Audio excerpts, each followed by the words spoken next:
Bonjour à tous, bienvenue sur YouTube, sur la chaîne ChessMe. Aujourd'hui, je vous propose une petite vidéo pour voir comment alimenter et garder à jour votre base de données de parties sur Skid, donc sans passer par des outils payants.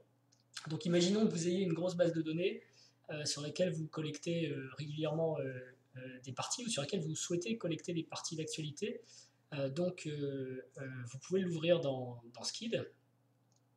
Donc, par exemple, moi je viens de. Enfin, j'ai pas créé, j'ai une base ici, voilà, qui contient. C'est une base Skid qui contient, c'est un petit peu long, pardon, presque 2 millions de parties, 1 936 315 parties. Ensuite, pour ajouter les parties de la semaine sur cette base de données, donc la liste des parties est ici, il y en a beaucoup. Donc les parties de la semaine, on va aller sur évidemment l'excellent site The Week in Chess qui vous donne toute l'actualité et qui vous permet aussi de télécharger les parties de la semaine. Donc c'est maintenu par Max Crawler. D'ailleurs, vous pouvez lui faire des dons par PayPal. Je dis gratuit, mais bon, pour que le gratuit vive, de temps en temps, il faut peut-être faire des dons aussi. Vous pouvez lui acheter toute sa base de données pour, je crois, la modique somme de 30 pounds. Donc c'est vraiment pas cher et vous avez genre 20 ans voilà, 20 ans de parties d'échecs répertoriées, très bien classées, etc. Et donc pour aller chercher la dernière version, vous allez sur les downloads et c'est amusant, à chaque vidéo j'ai droit à des petits sons de téléphone. Vous téléchargez la dernière version, donc moi je télécharge en PGN. Voilà, il nous demande de l'enregistrer quelque part, c'est ce que je vais faire. Donc là, il s'agit de télécharger, pardon, les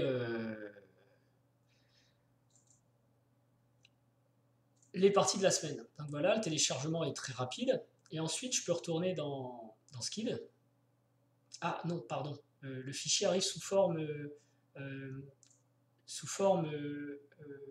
zip, donc sous forme d'archive.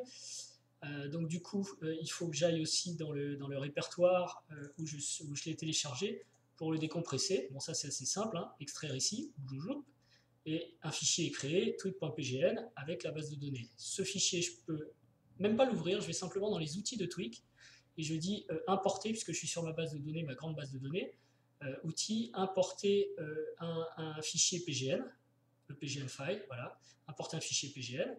Je choisis le fichier dont je viens de parler, donc j'ai mis ici, on le cherche, c'est le tweak 81, voilà, en 181. Ouvrir, et hop, l'importation se fait. 2516 parties ont été ajoutées à ma base de données, et je vois d'ailleurs que c'est un chiffre, effectivement, les 2500 parties de plus. Maintenant, j'ai 1 938 831 parties. Alors vous me direz, qu'est-ce que vous faites de tout ça? Il n'y a pas possibilité de l'analyser. Bon, vous pouvez quand même consulter l'actualité, donc ça c'est plutôt sympa. Vous pouvez voir évidemment les grilles de tournois, etc. Windows Cross Table, voilà. Bon, là, pas bon, je suis pas sur un bon exemple, je sais pas où je suis. J'aurais peut-être dû ouvrir une partie, Cross Table, on voit la grille du tournoi, on peut choisir n'importe quelle partie. Et une fois que vous avez toutes ces parties, évidemment, ce qui est intéressant, c'est de voir, par exemple, des statistiques d'ouverture en temps réel. Donc, si je choisis Trade Window ici, ça m'ouvre une fenêtre. Et pendant que je déroule la partie qui s'est jouée entre Karyakin et Mehmediarov, j'ai pas choisi la plus nulle, à Paris, il y a quelques jours, eh bien, je vois, en suivant leur partie, leur choix d'ouverture, pour l'instant quasiment que des premiers coups. Parce qu'en plus, ce qui est sympa, c'est qu'il Skid vous met en highlight, vous met en surimpression, enfin en évidence le prochain coup joué. Donc on voit que le prochain coup joué, c'est un coup assez populaire, petit rock, etc. Et vous voyez que les grands joueurs, même en rapide, ne jouent quasiment que les lignes principales. Sauf que là, on a dévié un petit peu. Par exemple, donc c'est l'intérêt d'avoir une grosse base de données, c'est d'avoir effectivement des statistiques sur les ouvertures et pour soi-même choisir ces ouvertures.